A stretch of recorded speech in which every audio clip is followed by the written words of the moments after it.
Listen, I know what you've been told. You think you need the shiny German sedan, the Rolex, or a six pack to get a woman over 40 to look at you twice. But let me let you in on a secret that most men never figure out. By the time a woman reaches 40, her BS meter is fine tuned to a surgical level. She doesn't look at what you own, she looks at how you occupy space. I'm perpetual. I'm here to tell you that in the first 10 seconds of you walking into a room, before you even open your mouth, she has already decided if she wants to see you in her bed, or if you're just another nice guy taking up her oxygen. This isn't about vibes. This is about raw biological electricity.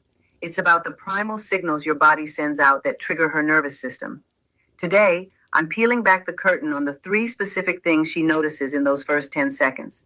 And trust me, the third one? It's the difference between a cold handshake and a night you'll both be replaying in your heads for a month. If you want to master the art of being the man who stays on her mind long after the lights go out, stick around. And if you're ready to level up your game, hit that subscribe button right now. You don't want to miss what's coming next. Point 1. The gravitational pull, somatic presence. The first thing she notices? It's your somatic presence. In plain English, it's how you carry the weight of your own existence. There's a biological reason for this. Women over 40 are often in the peak competence phase of their lives. They are usually juggling careers, families, and high stress environments. Evolutionarily, they are subconsciously scanning for a regulatory anchor. When you walk in, are you fidgety? Are you checking your phone? Is your neck tight? If so, you're noisy. You're transmitting anxiety. But the man who moves with a slow, deliberate heaviness, not sluggishness, but gravitas, he creates a vacuum. The psychological proof. It's called co-regulation. If you are calm and grounded, her nervous system begins to mirror yours. It's an instant hit of safety, which paradoxically is the prerequisite for deep sexual desire. The example. Imagine you're at a lounge. Most guys are scanning the room looking for validation, but then there's him.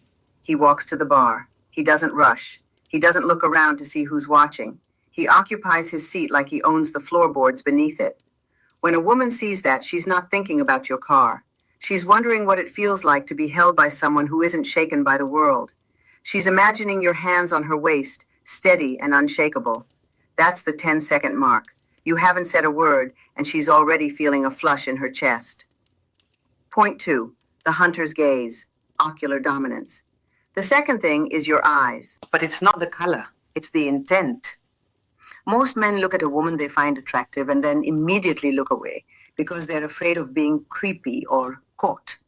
That look away is a death sentence for attraction. It screams submissiveness. A woman over 40 wants a man who can handle her fire. She notices if you have the hunter's gaze. This is rooted in ocular dominance. In the animal kingdom, the predator holds the gaze. The prey looks away. Now, I'm not saying stare her down like a maniac. I'm talking about that slow burn contact. The biological proof. Sustained eye contact releases phenylethylamine, PEA, a chemical cousin to amphetamines. It's the love drug. It creates that butterfly feeling, but in a woman's body, it's felt much lower than the stomach. It's an invitation to a dance that starts in the eyes and ends in the bedroom. The example. You catch her eye across the room. Instead of looking down at your drink, you hold it. You give a slight knowing smirk, the kind that says, I see you and I know exactly what you're thinking. You hold it for 3 seconds, 4, 5. Then you are the one to calmly look away first. In those 10 seconds, you've communicated that you aren't intimidated by her beauty or her power.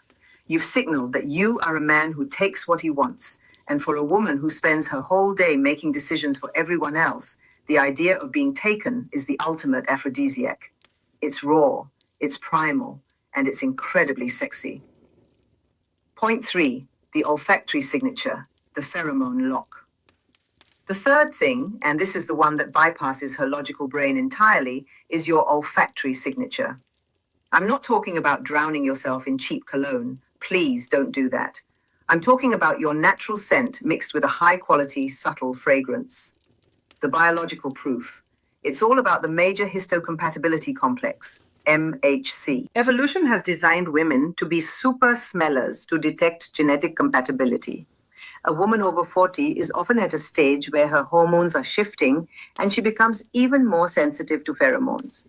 If you smell like soap, clean skin, and a hint of something musky or woody, you are literally hacking her limbic system. The limbic system is where emotions and sexual memories are stored.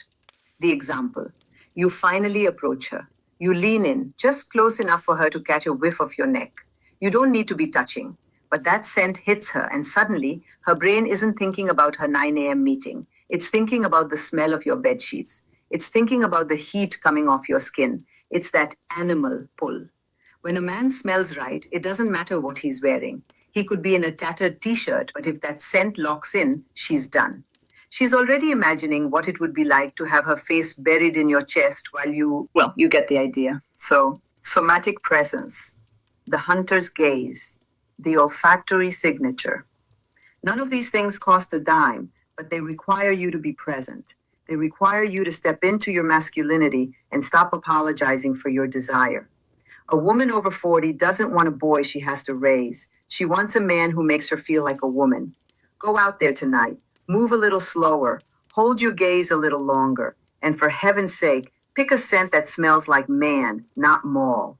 If this resonated with you, if you felt that spark, then you know where to find me. Subscribe to the channel, join our community, and let's keep this conversation going. I want to hear your stories in the comments. Which one of these are you going to try first? I'm Perpetual, and I'll see you in the next one.